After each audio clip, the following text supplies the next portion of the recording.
Buonasera Daniele Emanueli, benvenuti alla 20ª puntata di stagione di Calcio di Rigore, come sempre una puntata ricchissima di servizi. Prima di iniziare saluto la nostra Valentina Violini, che questa sera non è qui tra noi, vi ricordo anche il numero per interagire con noi durante la nostra diretta, ovvero il 333 60 94 299, numero valido per la messaggistica tradizionale ma anche per WhatsApp. Vado a presentare subito gli opinionisti di questa serata, li troviamo con piacere alla mia sinistra, l'opinionista Giacomo Alpini. Ciao, buonasera a tutti.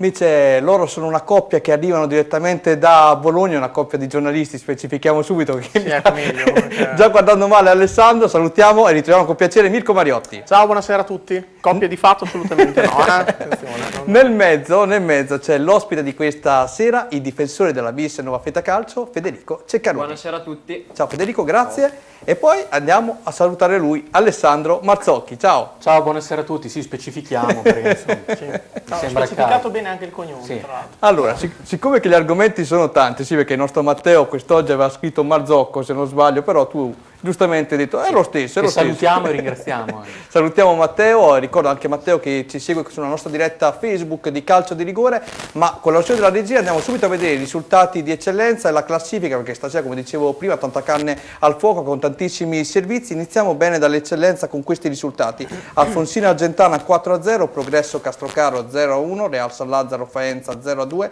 Fioriccione Marignanese 0-0, e qui abbiamo anche un contributo da parte della società della Marignanese, Diegoro Massa Lombarda 0-1, Corticella Russi 3-0, Classe San Pietro in Vincoli 1-0, Cervia San Pimola 0-0, Granamica, giusto? Che mi avete sgridato, sì, che non si dice Granamica Savignanese 1-1. Andiamo a vedere la classifica dopo l'ultimo turno. È una classifica importante per i Classe perché la Savignanese continua un po' a stentare. Ieri ha pareggiato Savignanese, comunque sempre a comando a quota 42, segue il Classe a quota 41, poi a terzo posto Alfonsine 40, Castrocaro 35, Granamica 34, Corticella e Fioriccione 33, Massa Lombarda, Diegaro 31, Argentana 28, Marignanese e Cervia 26, qui entriamo nella zona play-out, Russi 25, Progresso 24, Faenza e San Pimola 21, San Pietro in Vincoli 17, Real San Lazzaro a quota 0 punti. C'è una squadra che ha fatto peggio del Bellaria, Giacomo. Per quanto riguarda i punti sì, ma per i gol subiti no, purtroppo. Allora, questa sera io direi di far così, andiamo a vedere innanzitutto il primo contributo filmato, poi entreremo nello specifico andando a conoscere anche meglio le formazioni d'eccellenza per quanto riguarda il bolognese con la presenza di Mirko, chiederemo qualcosa in più anche al nostro Alessandro e su di te poi ci sposteremo a capire anche la situazione per quanto riguarda le squadre del Riminese. Il primo contributo della serata riguarda la partita Progresso Castrocaro. Sono Fabio Giancarlo, titolare della DTGF e Ford Italia. Vi vorrei presentare i prodotti che costruiamo in questa azienda. La nostra azienda costruiamo forni di tutte le misure, impastatrici di tutte le misure, sfogliatrici per pasta di tutte le misure, varie sfogliatrici per la pasticceria, stand di pizza o stand di piada secondo il vostro uso e griglie a pietra lavica e anche cuocipiade elettrici di varie misure. Vi aspetto in azienda. Il Castrocaro col minimo sforzo porta a casa l'intera posta in paio, legittimando la vittoria nella ripresa in virtù del gol partita e di due Lenni colpiti. Prima frazione di gioco di marca locale con Ruffilli che scalda i guantoni fin da subito su questa conclusione di Bertetti, ma l'arbitro indica la posizione di offside del numero 11. Ancora Progresso, traversone dalla destra di Boffieni con Sanso che salta in cielo, ma c'è il salvataggio della difesa del Castrocaro sulla linea di porta. L'azione prosegue con la sfera che carambola sui piedi di Rossi che chiama alla presa a terra Ruffilli. Alla mezz'ora grande azione di Sanso, devastante il numero 9 del Progresso che fa fuori i tre avversari prima di mostrarsi poco freddo davanti a Ruffilli. Sans sprecata. Da dentro l'area di rigore, poco dopo Grazioso riceve la sfera, si gira ma calcia alto. Rossi invece per due volte viene murato così da Ruffilli. Prima che il pallone poi giunga nei piedi di Grazioso, cross al centro, acrobazia di Sanso, sfera fuori misura. Nella ripresa, da subito, il gol partita. Da corner arriva la volée di Cortini che batte sul proprio palo Albertazzi. La formazione di Marrese cambia atteggiamento e risponde così a un opaco primo tempo, anche se il Progresso ci mette anima, cuore e centimetri. Prima Ruffilli si distende per bloccare un tiro cross e poi agguanta il colpo di testa di Bertelli. Stucchi invece dall'altra parte riceve indicazioni, stucca il legno alla destra di Albertazzi, mentre il Progresso la grande chance del pareggio da una rimessa laterale riceve un penalty per un fallo di mano di Battistini. Dagli 11 metri Ruffilli si mostra abile per la rigori, ipnotizzando Il penalty del cecchino Lodi. Sul versante opposto l'ultima emozione. Arriva dal legno colpito questa volta da Battiloro. Progresso 0, Castrocaro 1. Ebbene, questo era il primo contributo filmato. Mi interessava soprattutto sapere da te, Mirko, perché l'avevi quasi intuito, però alla fine si è concretizzato il fatto che la Fonsine sta risalendo la china, addirittura si trova terza in classifica a un passo dal primato. La Fonsine sta approfittando dei piccoli passi falsi di Savignanese classe, la Fonsine che ricordiamo trascinata da due ragazzi giovani che si faranno, cioè i fratelli Innocenti, che insomma, nonostante gli anni stanno comunque portando la squadra a livelli altissimi, lo stesso Filippi che comunque difensore e attaccante, se non erro, uno centrocampista e un attaccante. E niente, insomma, stanno facendo probabilmente meglio del previsto, dato insomma, che le ambizioni forse di risalita immediata nel campionato di Serie D non c'erano. Diciamo che insomma Savignanese classe erano più favorite, diciamo, dell'Alfonsine, detto che comunque è normale che ci sia un piccolo calo, premesso che la Savignanese ha pareggiato a Minerbio contro il Gran Amica, che è un'ottima squadra, il classe ha faticato con San Pietro in vincoli, ma insomma il campionato è ancora lungo. Secondo me però d'Alfonsine non so se riuscirà a tenere il passo delle prime due, dubito. Poi mai dire mai. In questo avvio di 2018, Alessandro, sta deludendo forse un po' il Diegaro? Sì, sta deludendo il Diegaro e mi sorprende molto, sinceramente. Credo non abbia ancora vinto in questo 2018, una serie di sconfitte consecutive abbastanza importante. Peraltro nel prossimo turno c'è anche uno scontro diretto, quindi il Diegaro, insomma, Diegaro, sì. Appunto, insomma, una partita che inizia a diventare importante, perché Diegaro secondo me era una di quelle squadre che doveva lottare per le prime posizioni, adesso si sta ritrovando a scendere in classifica. La sfida con Russi risulta importante perché Russi è dietro, vincendo si allontana secondo me definitivamente, perdendo rischia parecchio. Allora ti faccio vedere un contributo filmato, proprio l'hai annunciato tu, andiamo a vedere la prossima partita, Corticella, Russi. romagnasport.com, il calcio dilettantistico come non l'hai mai visto. Il Corticella ottiene una vittoria meritata che la proietta al sesto posto in classifica. Russia -1 dalla salvezza, ma squadra che necessita di maggior cattiveria sotto porta, quella che non è mancata al Corticella, cinica e spietata come non mai. Parte forte proprio la squadra di casa con questo gran tiro di Marongiu, respinto in corner dall'attento Cenni.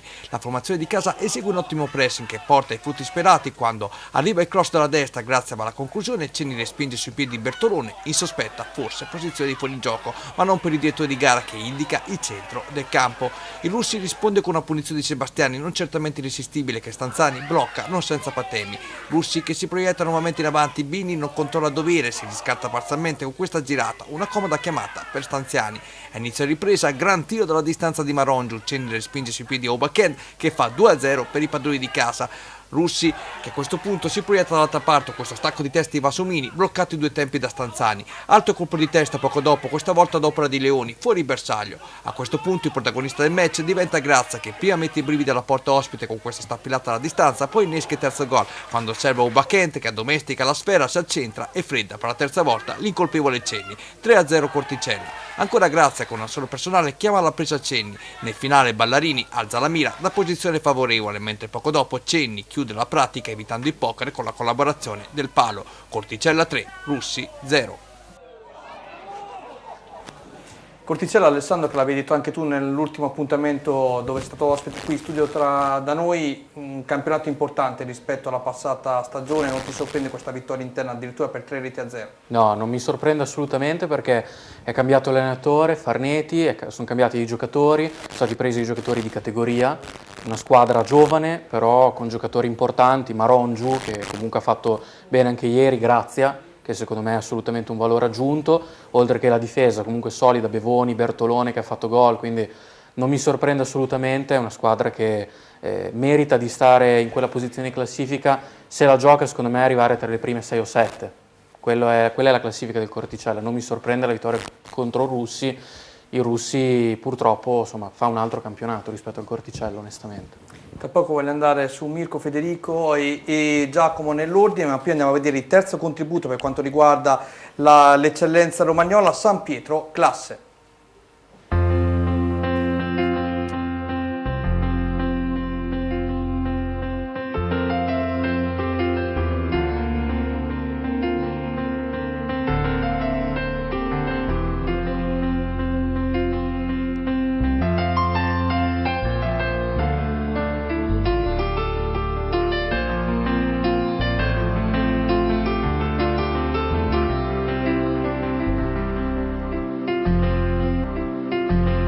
Il San Pietro regge più di un tempo contro la seconda della classe, al 10º, classe in avanti con questo tiro cross di Rocchi sul quale il Noschese arriva in ritardo. Dall'altra parte Giordumi da calcio piazzato trova Bertoni che non riesce a incidere come vorrebbe. Il classe invece risponde 2 minuti più tardi con questo lancio a cercare trovato che non finalizza in rete una ghiotta occasione. In chiusura arriva questo lancio di Casadio per Lazzari, ma Bovo in uscita è pronto a chiudere. Nella ripresa il classe mostra maggior convinzione per quanto riguarda il segno di vittoria, dall'Agata sotto misura non inquadra il bersaglio, altra occasione che capita sul piede trovato, pallone fuori di poco, cross di Noschese, poco dopo insidioso con Bissi che para, prima che il portiere debba arrendersi al minuto 16 della ripresa, quando dopo un'azione confusa dalla distanza Valenza trova il gol della domenica con una traiettoria velenosa sul quale Bissi davvero non può far nulla, per l'1-0 ospite. Biancorossi che insistono, alto traversone di Noschese con deviazioni finali dall'Agata, pallone fuori, prova a farsi vedere il San Pietro con questa conclusione di Migliaccio che termina all'atto, ultimo sussulto è di Marca ospite con questo tiro di Ferri che chiama la deviazione in corner, l'attento Bissi, classe che trova 3 punti preziosi in vista del primato. Correggo, il lancio del servizio non era San Pietro classe ma classe San Pietro. Alessandro, vedere giocare in un campo del genere fa un certo effetto però, Sì, il campo ci abbiamo giocato noi in senso Corticella, che l'anno scorso ero a Corticella, il campo è molto stretto con le reti di fianco e non è neanche bellissimo sinceramente, insomma, un po' gibboso, però insomma è la loro forza, come dicevamo anche fuori onda, no? Quindi... Mirko, da te arrivo per chiederti appunto il punto delle bolognesi, progresso mi sembra troppo giù quest'anno rispetto allo scorso anno, tu mi dirai forse stanno facendo il loro campionato, però io ho visto le partite, hanno perso parecchi punti preziosi. No, non è il loro campionato perché dovevano fare un campionato diverso, sicuramente non di altissima classifica ma un campionato sicuramente di parte sinistra. C'è anche da dire che hanno avuto anche tanti infortuni, hanno recuperato molti infortunati nelle ultime domeniche, peraltro domenica scorsa hanno vinto una partita importante ad Argenta. Castrocaro insomma, era un avversario poi Ostica, voleva anche rifarsi della scoppola di Coppa perché ricordiamo che poi il Castrocaro ha perso la finale di Coppa mercoledì contro la Folgore Unita per 2-1 ma poteva finire 5-0 per la Folgore, insomma persa malissimo, quindi sai magari in campionato avevamo voglia di rivarsi. Progresso sì, insomma non doveva essere lì, adesso sai la classifica inizia a diventare difficoltosa perché quando non sei abituato a stare nelle zone basse, l'anno scorso c'erano finiti ma per altre ragioni, quest'anno forse non era auspicabile che rimanessero spesso nella fascia play-out. Anche perché vedendo insomma, la qualità di questo girone, che onestamente rispetto all'anno scorso è più bassa, ma insomma, si vede, secondo me pensavano di essere un po' più in alto, quindi secondo me stanno facendo anche delle riflessioni in società, insomma, perché comunque qualcosa hanno sbagliato, perché il girone onestamente rispetto a quello dell'anno scorso 20 squadre con Rimini e Sasso Marconi più scarso, quindi... Per quello infatti che ti dicevo. Federico, sono arrivati già 2 messaggi per te che dicono forza Federico, non molliamo, il pareggio di ieri ci lascia un po' con il boccone amaro, cercate di vincere già domenica. Tra poco approfondiremo appunto il servizio, cosa ti senti di rispondere ai tifosi della Nuova Feltre? Che... purtroppo ieri è stato un pareggio amaro, come c'è scritto nel messaggio, perché avevamo l'occasione di allungare sulla seconda visto il risultato del Real Miramare. È vero. Adesso avete 2 squadre proprio dietro che si è avvicinato anche all'Atletico Poggio, sì, purtroppo. Sì. E domenica un'altra sfida delicata contro lo Junior San Clemente. Sì, perché adesso noi non siamo più la novità del girone di andata, adesso siamo la prima della classe, tutti giocano per venire a far punti contro Nuova Feltre, per cui per noi saranno sempre delle finali. La senti un po' in questo 2018 maggiore responsabilità rispetto al giorno di andata? Guarda, la responsabilità no, però maggiore tensione in questo girone di ritorno sicuramente prima di entrare in campo c'è, perché comunque stiamo facendo molto bene e siamo primi e quindi...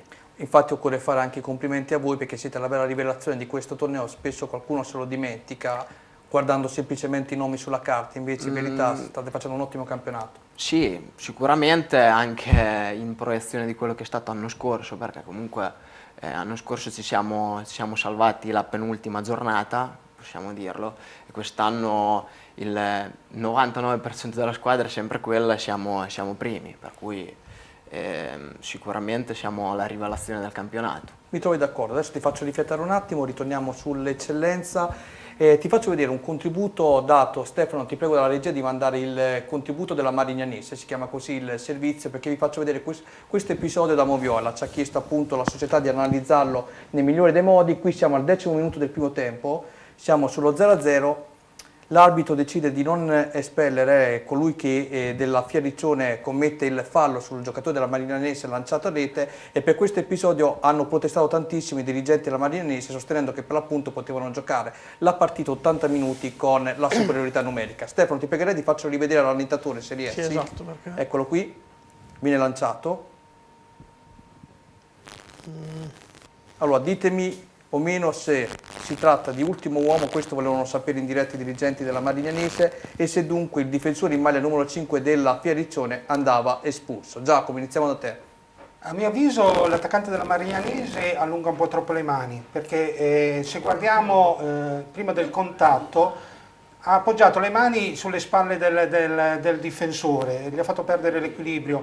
In effetti l'arbitro ha fischiato il fallo a favore della Fiariccione, non ha Esatto. fischiato il fallo a favore della Marignanese senza l'espulsione, quindi a mio avviso probabilmente dal vivo si vedrà ancora meglio, però lì è fallo dell'attaccante. Mirko. Anche secondo me il fallo è viziato da una spinta dell'attaccante, poi si vede che il giocatore, l'attaccante rotola perché ovviamente il difensore è scivolato, atterra l'attaccante della Marignanese, ma onestamente il fallo è iniziato prima, si vede proprio che spinge. Sì, sarebbe interessante sapere quando ha fischiato l'arbitro, perché se ha fischiato prima... Appunto. Purtroppo questo non l'abbiamo perché le immagini non sono nostre, ce l'hanno gentilmente concesse proprio loro della società, appartengono ad altri ragazzi, quindi è giusto anche chiedere sempre il permesso, come sapete sono cose abbastanza delicate, abbiamo dovuto chiedere anche l'autorizzazione per mandarli in onda. Però se così fosse, prova a ritornarmi sulle immagini Stefano per l'ultima volta. Qualora non ci fosse il fallo che tu sottolineavi, Giacomo, loro avrebbero ragione, perché come vedete da questa immagine qui, il numero 5, vedete, si ferma l'intera difesa, il numero 5 è in questo momento ultimo uomo, quindi sarebbe espulso. Se non fosse stato fischiato il fallo fatto in questo caso dall'attaccante della Marignanese. Ok? Specifichiamo sempre per bene perché così la facciamo capire da ambedue i lati. Adesso con voi, con il nostro Stefano, andiamo a vedere il prossimo turno per quanto riguarda l'eccellenza, perché poi voglio andare a sentire anche in promozione te, Giacomo, per quanto riguarda, non dico il Bellaria, spero di no, che stasera non mi parlerai del Bellaria dopo il 6-0 di ieri, però qualcosa insomma dobbiamo dire. Castrocaro Alfonsine, questa è una bellissima partita, Argentana Cervia, Faenza Classe, San Pietro in Vincoli Corticella, Russi Diegaro, come diceva prima il nostro Alessandro, Massa Lombarda, Fiariccione, Savignanese, Marignanese, altro big match di giornata, e tu domenica sarai lì se non erro Giacomo, Gran Amica Progresso, derby del Bolognese, San Pimola, Real San Lazzaro. Allora, le partite secondo te da seguire, Mirko? Su tutte Castrocaro Alfonsine.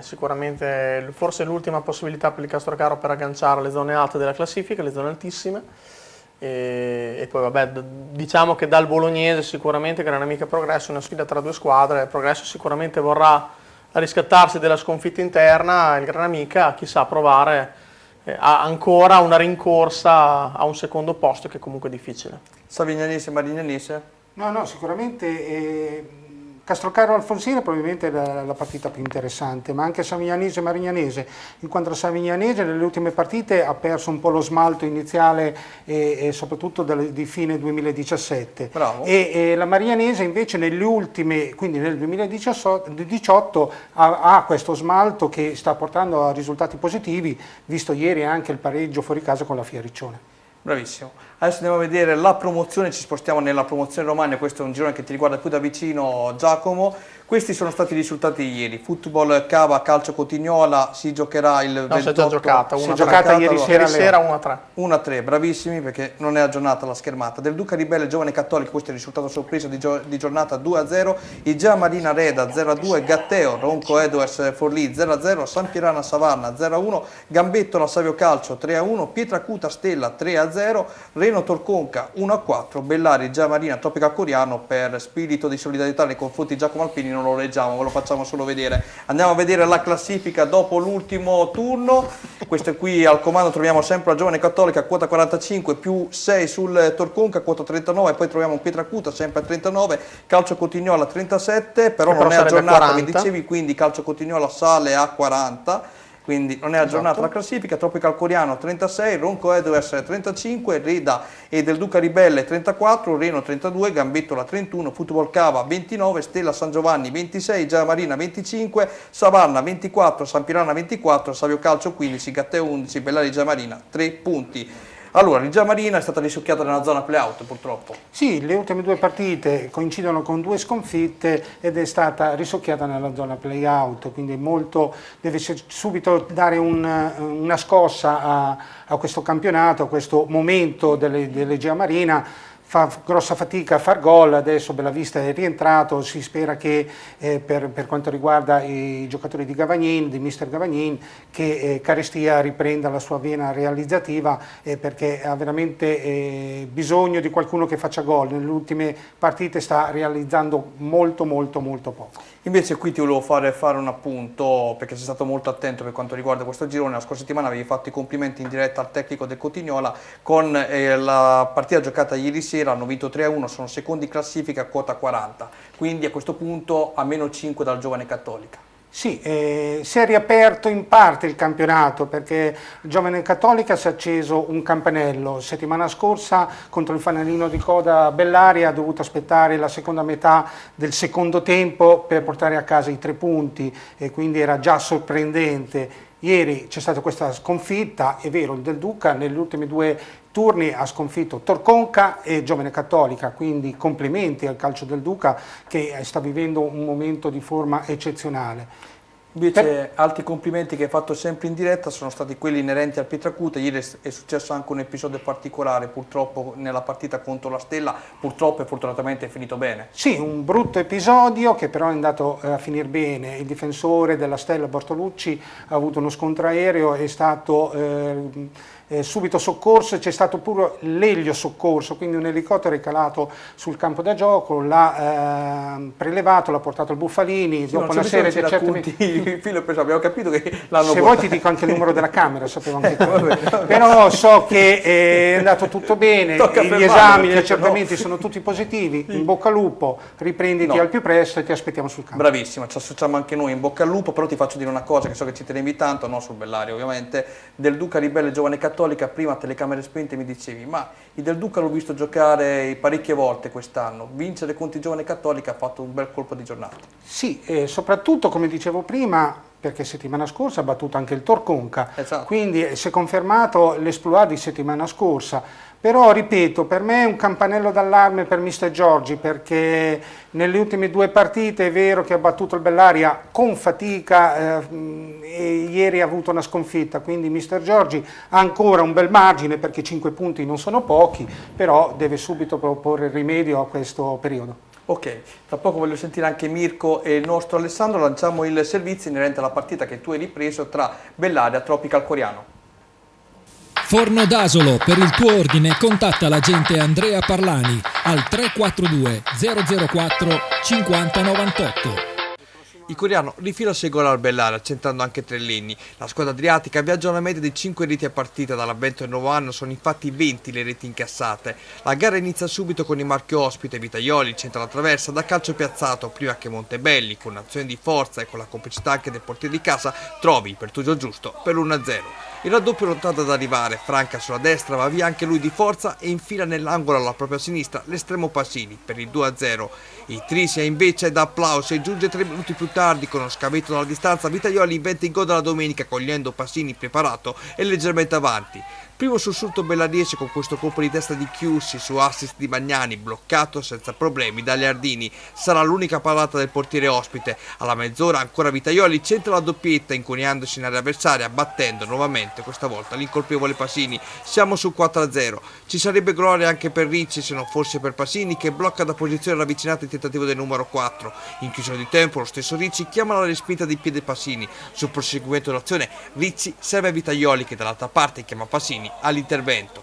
Nella ripresa, neppure il tempo di sedersi, che Ricci sorprende Pasini, altra incertezza dell'estremo di casa e ci inquina Corianese. A questo punto Vitaioli emette il suo personal show, prima centra il legno su azione, poi la attraversa direttamente da calcio piazzato. Prima che finalmente possa centrare la terza rete di giornata, il coreano però non demorde e vuole trovare ancora la via dei gol. Il tentativo di Andrea Pasini viene ribattuto poco prima della linea di porta. Bellaria, che dall'altra parte va alla conclusione con Federico, ma alza la mira. Prima che nel finale il coreano sfiori nuovamente la rete con Bolgini, pallone fuori di un nulla. Alessandro, Mirko, Federico, fategli i complimenti per le riprese che ha fatto. Bellissime. Bellissime, Mai veramente. viste. Manco Spielberg. Loro sì che se ne intendono, loro sì che se ne intendono. Certo, vabbè. Allora, ditemi qualcosa in più, Mirko, iniziamo a te. Reda, può ancora credere nel sogno playoff oppure secondo te il campionato si racchiude tra 3-4 posti per quanto riguarda il primato? Bah, per i playoff sicuramente la battaglia è ancora apertissima perché ci sono tante squadre coinvolte, dal Cotignola fino anche alla stessa del Luca, ma anche lo stesso Reno che non è ancora escluso dai giochi, possono ancora sperare. Per il primo posto diciamo che, come diceva bene Giacomo, dipende molto un po' dal Cattolica, perché solo il Cattolica può perdere il campionato. Anche se il Cotignola... Occhio quando dici primo posto, perché lui pensa subito al Bellaria che sia primo. Ma lui è primo. Se rigiri la classifica è primo posto. No, però occhio al Cotignola. Dipende dai punti di vista. Dipende dai punti di Occhio al Cotignola però, che sta rimanendo molto forte, potrebbe essere veramente la mina vagante di questo campionato, però diciamo che ancora mancano 13 giornate, può ancora succedere di tutto effettivamente, c'è troppo equilibrio e occhio che Cattolica effettivamente 5 punti non sono poi tantissimi da recuperare. Alessandro e Mirko, adesso vado su Alessandro, tu che hai visto più volte rispetto a me e Giacomo questi tipi di campionato, si decidono a primavera secondo te, oppure come diceva adesso Mirko, il Cattolica non ha quella sicurezza matematica di vincerlo tranquillamente questo campionato? Guarda, questi campionati tendenzialmente si decidono nel girone di ritorno, perché il girone d'andata sì, è decisivo, ma non neanche tanto, perché comunque nel girone di ritorno c'è anche il mercato in mezzo, ed è un altro campionato, mi hanno sempre spiegato così gli allenatori, quindi penso che per il primato, insomma, giovane Cattolico ormai, insomma, penso che, come diceva Mirko, il campionato lo possono perdere solo loro, perché mi sembra che comunque nonostante le ultime partite siano state un po' così, diciamo che comunque hanno dominato questo girone d'andata, quindi mi sembra difficile pensare il contrario. È in fondo la classifica, che vedo già che c'è un divario importante, le ultime tre mi sembrano un po' in difficoltà. Bellaria a 3 punti, Gatteo 11, Savio Calcio 15 e poi Sampierana 24, Savana 24 e Giamarina appunto di succhiate ieri 25. Sampierana che peraltro ha anche la Coppa, no? Con sì, Medicina Fossatone. E quindi anche quella è una grossa chance. Allora io direi con il contributo del nostro Stefano Pappini andiamo a vedere anche il prossimo turno.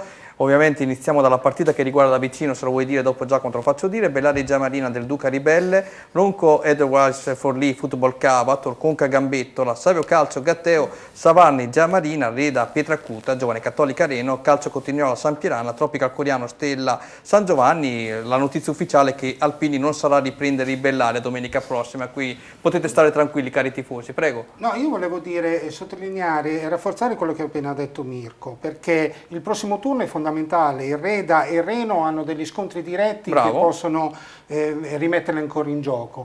Quindi la prossima giornata sarà veramente importante, soprattutto per queste due squadre, perché affrontando il Pietracuta e il Giovane Cattolica hanno la possibilità di rientrare in corsa. Mi trovi d'accordo? Va bene, allora io direi, anzi leggiamo qualche messaggio. Qui c'è uno in particolare per Federico, grande Cecca, dopo un anno difficile come lo scorso anno, quest'anno ti stai prendendo tantissime rivincite, il tuo caro amico Peru. Michele, lo salutiamo sì, ovviamente. Ciao, anche mio collega, quindi... E quindi è un campionato, ti stai prendendo le tue rivincite, stai giocando da Dio, lo ricordiamo, titolare quasi sempre, no? Che ruolo fa lui? Che ruolo? Difensore. Mi serve un difensore. No, al Bellaria non lo porti, dici qua, mi ci metto di mezzo io. No. Adesso parlo io con la Lisa perché mi deve un favore. No, piuttosto, dato che l'hai nominata, allora tu stasera devi chiederle scusa in diretta, quindi fai questo numero, prendi il cappellino che ti ha donato lei, te lo metti in testa e gli chiedi scusa. Io non ho nessun assolutamente. Cappellino. E qui, guarda, e dire che c'è qualcosa lì davanti. Mirko, cosa vedi tu? Allora, bravo, aiutalo tu. Facciamo così. Ecco, aiutalo. Inquadratelo per piacere. Sei bellissimo. Devi chiedere scusa a Lisa. Di cosa? Fotografo ufficiale, cos'è che hai detto l'ultima volta? Vai. No. Riesci a dire no, va? Nova, io non riesco a leggere, Stai tradendo il Bellari in questo momento, te lo dico. No, aspetta. Scusa Lisa, non ce la faccio, no, scusami. Va bene, l'importante è che abbia chiesto scusa. Noi ci fermiamo per 3 minuti dando la linea alla pubblicità, rientriamo e poi promozione marchigiana e soprattutto prima categoria con il servizio inerente al Nova Fete. Pubblicità. Mamma, voglio andare al Mucho Mas. Mucho Mas è il nuovo Risto Family di Rimini, dove puoi gustare ottimi piatti e rilassarti mentre i tuoi bambini giocano. Ti aspettano prelibatezze maremonti, dolci fatti in casa, pizze speciali e classiche e menù per bimbi. Inoltre, animazioni tutti i giorni con trucca bimbi, baby dance e palloncini, pacchetti compleanni all inclusive con saletta privata, menù a richiesta per gruppi, cene aziendali o di classe e ricorrenze speciali. Mucho Mas, la risposta alle tue esigenze. Gioca, ridi e gusta. Ci trovi in via Losanna 35 a Rimini. Info e prenotazioni anche con WhatsApp 335 47 54 57. Quando entri in una stanza d'albergo e chiudi la porta, sai che c'è un segreto, un lusso, una fantasia, c'è il comfort, c'è la rassicurazione. Tutto questo è Hotel Sombrero, ideale per tranquillità, relax e benessere, per vacanze speciali da condividere con tutta la famiglia al mare di Riva Azzurra. Posto sulla spiaggia con il mare a chilometro zero, l'Hotel Sombrero è dotato di 3 stelle con piscina riscaldata, idromassaggio, wifi in camera, parcheggio coperto e tante attenzioni per bambini e amici a 4 zampe. E se l'estate passa, noi vi aspettiamo per trascorrere il Capodanno, la Pasqua e organizzare comunioni. Hotel Sombrero, Viale Regina Margherita 44 a Riva Azzurra di Rimini. Info hotelsombrero.com. A Viserbella trovi l'Adriatico, il più antico ristorante e pizzeria che offre la migliore ospitalità romagnola. Tra le specialità pesce freschissimo di eccellente qualità, selezionato dai migliori fornitori. Carni di primissima scelta, pizze giganti e ricche di ingredienti freschi di stagione, realizzate con un impasto ad alta digeribilità. Dalla pizza alla tagliata di manzo, passando per gli antipasti di pesce, provando tutti i veri sapori delle specialità mediterranee. Ti aspettiamo anche per l'happy hour, un aperitivo fatto in casa con una ricetta speciale. Ristorante, pizzeria, bar Adriatico a Viserbella, in via Porto Palos 64. Info 0541 72 15 55. Sono Fabio Giancarlo, titolare della DTGF Ford Italia. Vi vorrei presentare i prodotti che costruiamo in questa azienda. La nostra azienda costruiamo forni di tutte le misure, impastatrici di tutte le misure, sfogliatrici per pasta di tutte le misure, varie sfogliatrici per la pasticceria, stand di pizza o stand di piada secondo il vostro uso, e griglie a pietra lavica e anche cuocipiade elettrici di varie misure. Vi aspetto in azienda. Credi davvero che bastino poche parole per trasformarti in un romagnolo doc? Al ristorante Bruserul da sempre esaltiamo la nostra bella Romagna nel modo più genuino. Prova i nostri piatti a base di pasta fatta in casa e le nostre pizze cotte nel forno a legna. Team Botta è il nostro motto, da sempre offriamo qualità. Ristorante Bruserul, via Sant'Arcangiolese a Poggio Berni, con ampio parcheggio esterno e isola per bambini.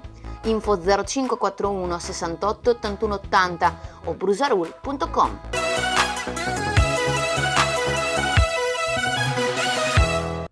Forno d'Asolo, per il tuo ordine contatta l'agente Andrea Parlani al 342 004 50 98.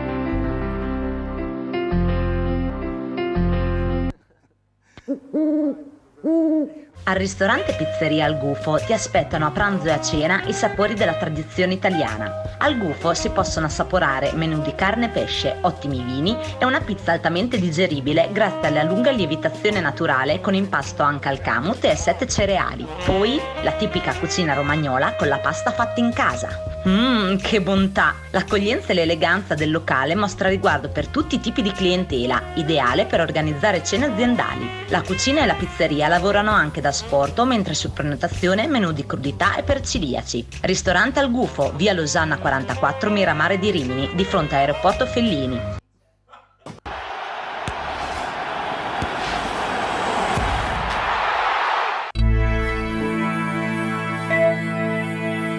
Allora, entriamo in studio, vogliamo far vedere i palloni, certo, Giacomo. Allora, iniziamo dal tuo, prego, il nostro Renzo Sartini, primo piano. I palloni della Serie A, Federico, giocate con questo pallone a Nuova Fetta, Sì. anche questa è una novità. Sì, oltre a questo abbiamo anche quello di colorazione gialla. Ecco, lo faccio vedere io, Renzo, vengo verso te, scusa Federico, lo faccio semplicemente. Quelli li utilizziamo per riscaldamento pre-gara, mentre quello della Nike ce l'abbiamo sia così chiaro che di colorazione gialla.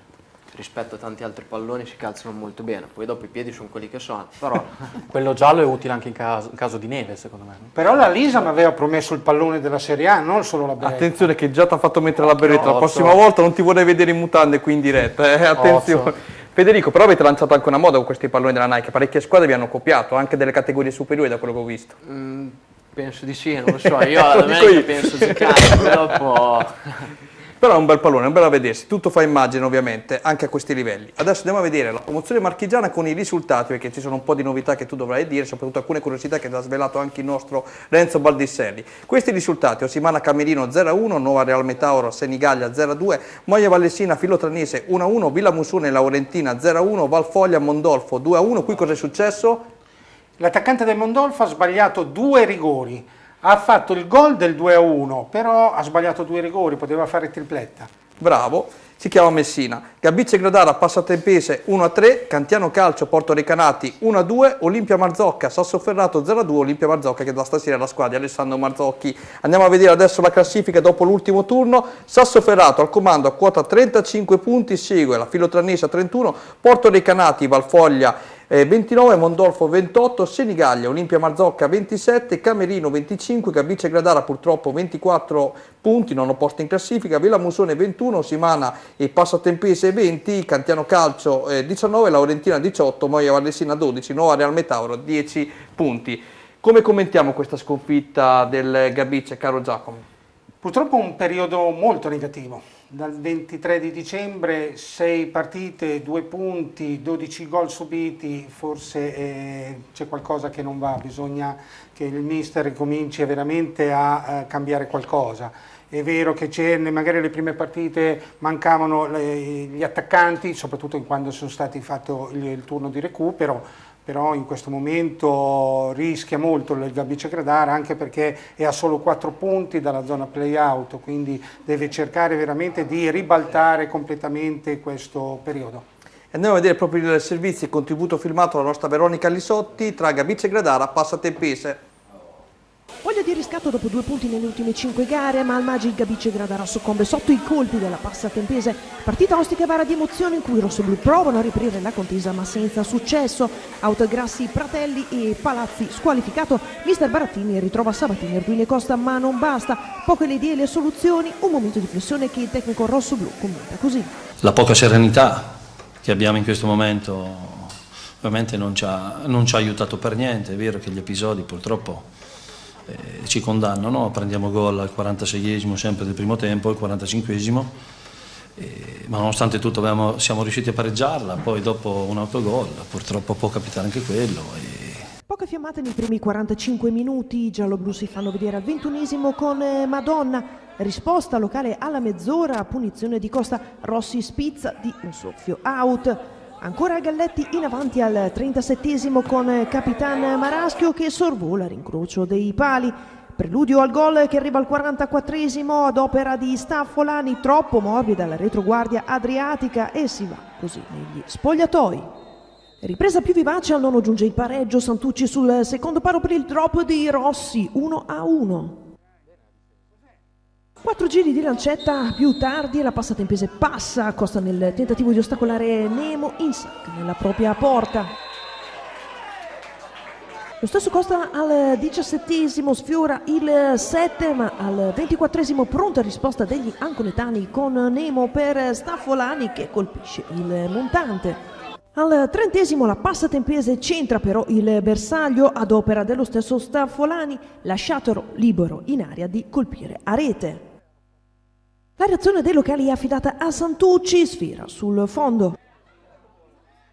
Ci provano gli ospiti al 37esimo con il new entrato Busilacchi che cestina, così un'ottima chance.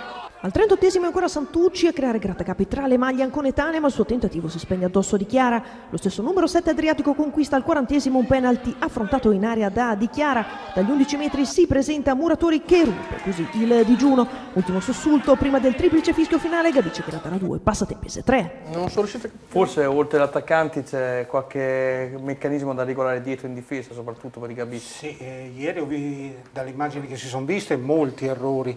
C'è molto da rivedere, questo è un periodo veramente negativo che deve cambiare al più presto, perché altrimenti veramente... Adesso domenica c'è un turno che potrebbe essere abbordabile e lì bisogna veramente che il Gabice tiri fuori il meglio e faccia i 3 punti assolutamente. Tra l'altro stavi guardando la classifica, in casa gioca fuori casa contro la Laurentina che è attualmente terzultima in classifica. Sì. Deve risalire alla china e deve trovare assolutamente 3 punti per rilanciarsi, perché in questo momento dalla seconda posizione è arrivato al 9° posto, incredibile, peccato davvero. Questo è il prossimo turno, adesso ci spostiamo in prima categoria, girone H, andiamo a vedere quello che è successo nel dettaglio attraverso risultati e classifiche. Miramare Atletico Poggio 1-2, Alta Valconca Bagno di Romagna 0-1, Junior San Clemente Bacchia Cesenatico 1-1, Colonnella Riccione 2-1, Real Miramare Valle Savio 1-2, Sant'Ermete Verrucchio importantissima vittoria nel derby per 4-1, Morciano Vismisano 3-2, Granata Vis Nova Feltria 2-2.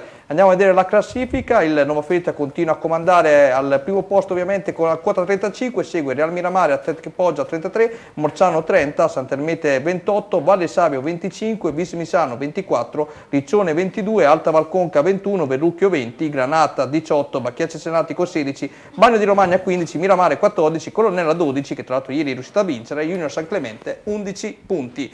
Ebbene, adesso tra poco andiamo a commentare quello che è successo con Federico e poi anche con Mirko, Alessandro e Giacomo questo girone, ma prima il contributo filmato tra Granata e Nova Feltria. Servizio.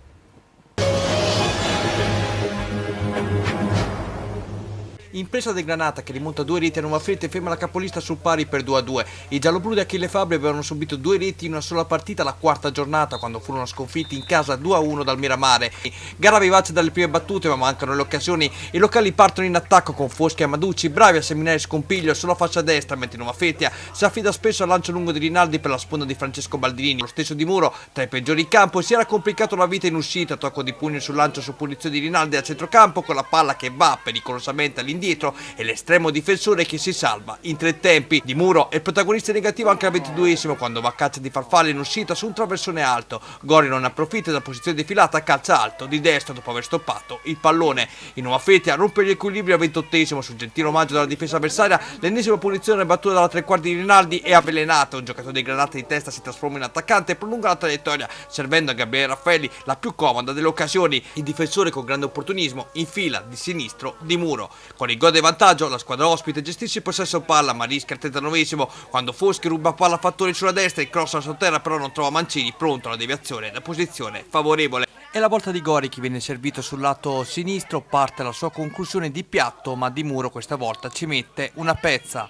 A inizio ripresa il Nova Feltria preme sull'acceleratore, l'occasionissima capita sui piedi Mamutai la cui conclusione viene respinta da Di Muro con i guantoni. Il 41esimo Gori crossa da sinistra, Stefanelli a 2 passi, colpisce di testa un clamoroso palo. Nel proseguo dell'azione i gialloblu conquistano un calcio d'angolo, sul cross alla bandierina Stefanelli incorna ancora da centro area, Di Muro compie una parata prodigiosa ma Francesco Baldini è lesto nel tapin vincente.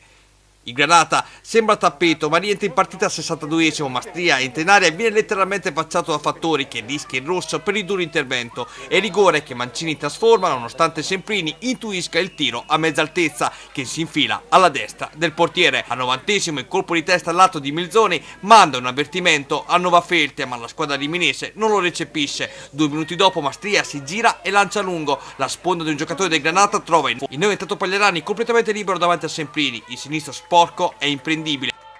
Pareggio che non fa felice Nova Feltria vista la partita, ma da queste parti, visto anche il passato, si era perso e non poco. Un punto che fa classifica, 2 punti in più sulle dirette rivali che si chiamano da questa sera Real Miramare e Poggioberni.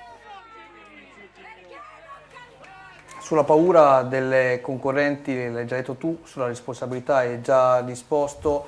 È un girone molto più difficile rispetto a quello dello scorso anno. Forse lo scorso anno partivate da neopromossa, quindi qualche difficoltà in più l'avevate, però quest'anno state rispondendo, ripeto, alla grande come principale protagonista di questo torneo. Allora ti chiedo, come mai ieri, cosa è mancato ieri per portare a casa l'intera posta in palio? Guarda, forse è mancata l'attenzione negli ultimi 10-15 minuti che ha portato il pareggio loro, perché comunque loro giocavano queste palle molto aeree dove la loro forza fisica prevaleva su di noi.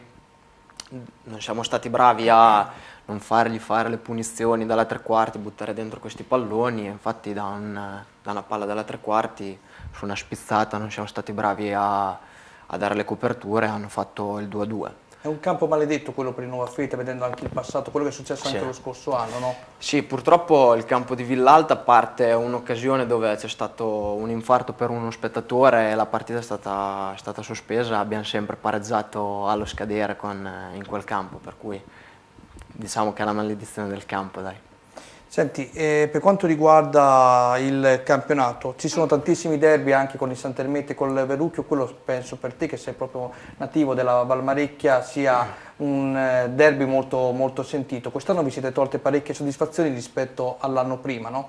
Sì, sicuramente, quest'anno ci siamo tolte parecchie soddisfazioni anche perché abbiamo vinto quasi tutti gli scontri diretti, a parte con il Poggio Berni, per cui oltre ad vincere i derby stiamo facendo un grandissimo campionato. Ecco, forse la squadra che non mi aspettavo che fosse così in basso era proprio il Verrucchio, perché comunque ha una rosa molto valida e non sta riuscendo ad avere risultati.